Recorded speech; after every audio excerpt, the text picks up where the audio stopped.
Hello, my name is Kristen. I live in a van with my cats, and I sell and share happy thoughts, and this is the Happy Thoughts Podcast. Hi, it's Happy Thoughts Podcast, episode 48, and I'm going on a walk, and you're going to come with me. I'm in New York for the next couple weeks, so I'm kind of using the podcast as a way of sharing what I've been working on. Last week, we talked about how there's 3 things I've noticed with the happy thoughts that I've handed out. We want to be loved, we want to matter, and we want to connect. I've just seen that with everyone I've met over the past almost 4 years now. It's crazy, almost 4 years. And today, I want to talk about how we want to be loved and how I've seen that show up and how I've kind of worked with it. This whole thing started with me wanting to love myself more a long time ago. And I started writing happy thoughts on my mirrors.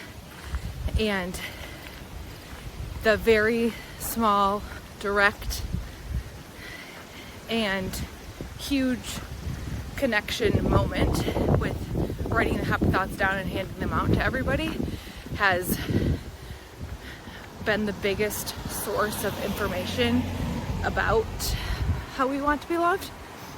And I think that the greatest method to finding more love and giving more love is through service. And the dictionary defines service as anything that you do, any work that you do for anyone is service. And I would argue that really anything you do for anyone is service. And I found this clip by Adam Grant talking about gratitude versus contributions and the difference between being a gratitude journal of what you see and what you're grateful for, and also trying a contribution journal and really observing what it is that you do for others. Within that, it really requires you to consider what is it that you have to offer to people. And that can be a hard one. Sometimes it's really easy to minimize ourselves and say that what we have to offer isn't big enough or good enough. So often contributions can just be kindness. Doing a contribution journal or considering your contributions forces you to consider what you're capable of doing to help make a difference in any way. And that small seed grows a lot. For me, handing out the happy thoughts is the biggest act of service that this endeavor has done and been, and really has grown the entire thing by providing those little acts of service. And they were absolutely little acts of service for me. Like when I first brought them out, people would ask me about them, and I was always saying that they're for me. It's a selfish thing. I wouldn't be out here without them. And it's such a really great example of how what you give is what you get, and that it does come back around. And that used to be a hard one for me to wrap my head around because it wasn't so immediate. And it's really interesting to observe how quickly something I need becomes something someone else has and they give it back. And there are many times where I'm in a rough space and I just know I need to hand out happy thoughts. I need to give so that I can get, not in a manipulative way, because within that giving, rejection is just a consequence of putting yourself out there and trying. I've handed out 100,000 happy thoughts now, probably more. I stopped counting. But my ratio of yeses to nos is like 1 to 10. So I've been told no to a happy thought 1 to 2 million times. And I've talked about this before, but those no's and the power of rejection has been so meaningful.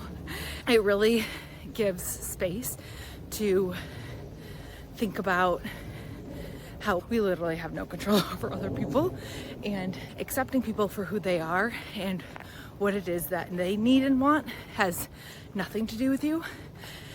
And that is a really hard one to wrap your head around when it's family and friends and your own personal environment, and getting to experience people telling me no for something that I'm trying to give them as strangers has been just a really desensitizing experience, and has hugely impacted my ability to sit in tension with the people I love the most, with people I don't know at all. I listened to this video by Alice Walker, and she's talking about accepting people for who they are, and then also accepting that they can choose whether they want to accept us or not, and that's up to us. And she talks about how the way to feel into that is just thinking of ourselves like nature, and that we produce what we produce, and we can't produce what another person produces because we're not that tree. We're not that piece of nature, and every single one of us has a different thing to offer. And I mean, kindness is a service, and finding more kindness and giving more kindness is a huge service to this world. And within the rejection, something I think about a lot is just radical responsibility. I don't know if that's already a term or if I made that up. I have no idea, but I started using it when thinking about a time in my life that I had this epiphany moment after another challenging relationship in life, where I really wanted someone to help me and save me and be with me and prioritize me. And of course we all want that, and I'm not saying that that's impossible to find or something bad to be looking for, but for me it got to a point where I just felt like I was waiting to live my life, and I didn't want to do that anymore. So I just started doing things that I wanted to do. So I really wanted to camp, and I was either waiting for the right people to go with me, or waiting for someone to help me plan it, or wanting to ride with somebody, or not wanting to drive in the mountains. I was living in Denver at the time, and it was such a huge moment when I went on my first solo camping trip and being like, oh my gosh, I can actually do the things I want to do. If I really want to go out to eat, I can get over myself and go out to eat and sit by myself and bring a book or do whatever I want. If I want to see that movie, I can just go to that movie. I think often we're waiting for people to take care of us and save us, but we're not taking care of ourselves or saving ourselves, and we're just setting people up for failure. Like they can't do that anyways, and it's just a really frustrating thing for everybody involved. I think finding little things that teach us that we do have the power to give ourselves what we need can change our relationships. It can change what we expect from people. It can allow us to accept people for who they are and how they are. So when they're not able to give us what we want, it's not a personal attack on us. They might need something different in that moment, and if we're giving ourselves what we need, we have that to give them as well. Rather than feeling depleted ourselves, they feel depleted themselves, and then nobody's happy. The last clip I was looking at on this topic was from Wayne Dyer, and he did a study on kindness, and he found that acts of kindness and I think acts of service, they are not the same thing, but they overlap in a Venn diagram. He found that someone receiving an act of kindness from someone has their serotonin levels increased and their immune system is boosted, it's strengthened. And he also found that the person providing the act of kindness has their serotonin levels increased and their immune system strengthened as well. And then also someone observing someone doing an act of kindness and someone receiving an act of kindness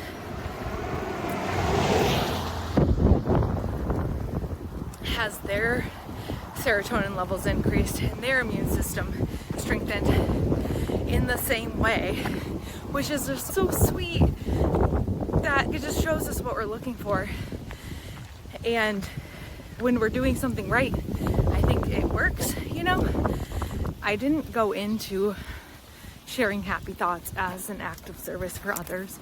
I went into it as an act of service for myself. And I think that we all have something, a weird little something that makes us feel loved and makes us feel better. And not everyone is going to want the thing that you have. 1 to 2 million people have not wanted like a little affirmation telling them that they're great. And that's okay. We're not for everybody. And everyone's not for us. So taking responsibility for ourselves just lets us let go of the people who don't get us or that don't have space for what we have to offer. And us just continuing to move through the world and be who we are is how those people become interested in what we have to offer. But you have to let go of caring for them to do that. And that's really hard, but it's so freeing to realize that it's genuinely up to us. And the more we can hold on to that, the more people show up. Like 100,000 people have been interested in the thing that I'm interested in, and 1 to 2 million people haven't. And I can choose to focus on which one of those I want, you know? So often we're focused on the 1 to 2 million people saying no. Doesn't sound like the best business pitch, you know? But they've taught me more than anything else. And learning to accept people for who they are has been a journey in life. And I think it will be forever, because we're humans and we want to connect. We're sensitive little beings. We're very vulnerable. And I think us caring about that also shows that we care about ourselves, and we want to protect ourselves from pain and disappointment. And so often when we're trying to protect ourselves from pain and disappointment, we're looking outward and finding little acts of kindness and little acts of service to give to us and our world is the very direct path to feeling more loved and giving more love. No one can pretend that that's not what they're looking for. That is a very, very basic thing that we are all looking for. There's a happy thought by Waldo Emerson that says, "It is one of the beautiful compensations of this life that one cannot sincerely try to help another without also helping himself." And I really love that, because we use a lot of different words like, what's your purpose, or what's your passion, or what's your service, or what's your kindness, or how do you show love? And I just think they can all be the same.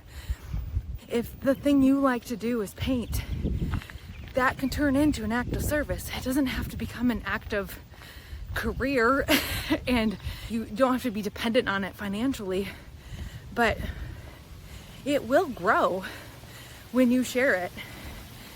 Acts of service without love and kindness is where resentments build, and finding more love and kindness really turns everything you do into an act of service. When we find people who are not accepting us for who we are, it doesn't have to be a personal attack.